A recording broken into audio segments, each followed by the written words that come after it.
ನನಗೆ ಟಿಕೆಟ್ ಆಗಿದೆ. ಇದು ಸ್ವಲ್ಪ ಆಶ್ಚರ್ಯಕರ ಬೆಳವಣಿಗೆಯಲ್ಲಿ ನನಗೆ ಟಿಕೆಟ್ ಕೊಟ್ಟಿದ್ದಾರೆ. ಪಕ್ಷ ನನ್ನ ಮೇಲೆ ನಂಬಿಕೆ ಇಟ್ಟು ನನ್ನ ಸೇವೆ ನೋಡಿ ನನಗೆ ಟಿಕೆಟ್ ಆಗಿದೆ. ಇದು ಸ್ವಲ್ಪ ಆಶ್ಚರ್ಯಕರ ಬೆಳವಣಿಗೆಯಲ್ಲಿ ನನಗೆ ಟಿಕೆಟ್ ಕೊಟ್ಟಿದ್ದಾರೆ.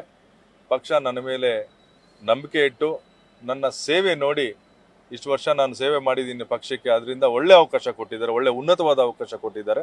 ಅದನ್ನು ಉಪಯೋಗಿಸ್ಕೊಂಡು ನಾನು ಅವರ ನಿರೀಕ್ಷೆಗೆ ಕೆಲಸ ಮಾಡಿ ಗೆದ್ದು ಬರ್ತೀನಿ. ನಾನು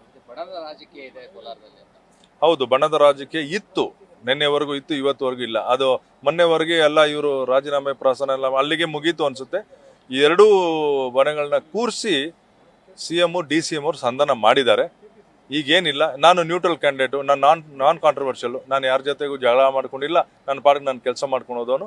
ಎಲ್ಲರೂ ಪರಿಚಯಿಸ್ತಾರೆ ನನಗೆ, ನಾನೇನು ಹೊಸಬ ಅಲ್ಲ. ಹಂಗಾಗಿ ನನಗೆ ಇಬ್ಬರು ಸಹಾಯ ಮಾಡ್ತಾರೆ ಅಂತ ನನಗೆ ನಂಬಿಕೆ ಇದೆ. CM ಅವರು ಆಶೀರ್ವಾದ ಮಾಡಿದ್ರೆ ಎಲ್ಲ ಹಿರಿಯರಿಗೆ ಹೋಗಿ ಮಾತಾಡಿ ಅವರೆಲ್ಲ ಕನ್ವಿನ್ಸ್ ಮಾಡಿ ಅವರು ಮಾತಾಡ್ತಾರೆ. ನನ್ನನ್ನು ಹೋಗಿ ಪರ್ಸನಲ್ ಆಗಿ ಭೇಟಿ ಮಾಡಿ ಆಶೀರ್ವಾದ ತಗೊಂಡು ಅವ್ರನ್ನ ಜೊತೆಲಿ ಕರ್ಕೊಂಡು ಹೋಗುವಂತ. ಮುನಿಯಪ್ಪ ಅವ್ರನ್ನು ಭೇಟಿ ಮಾಡ್ಬೇಕಾದ್ರೆ ಅವ್ರ ಫೋನ್ ಸಿಗ್ತಾ ಇಲ್ಲ, ನಾನು ಬೆಳಿಗ್ಗೆಯಿಂದ ಟ್ರೈ ಮಾಡ್ತಾ ಇದ್ದೀನಿ. ಹಾಗಾಗಿ ರೂಪಾ ಮೇಡಮ್ ಹತ್ರ ನಾನು ಫೋನಲ್ಲಿ ಮಾತಾಡಿದ್ದೀನಿ, ನಾಳೆ ಸಿಗ್ತೀನಿ ಅಂತ ಹೇಳೋರು. ನನಗೆ ವಿಶ್ವಾಸ ಇದೆ, ನನ್ಗೆ ಅವರೆಲ್ಲ ನನಗೋಸ್ಕರ ಬರ್ತಾರೆ ಆಚೆ, ನಾನು ಕೆಲಸ ಮಾಡ್ತಾರೆ, ನಾನು ಗೆಲ್ತೀನಿ. Thank you very much. News first ನಿರ್ಭೀತಿಯಿಂದ ನಿಮ್ಮ ಪರವಾಗಿ.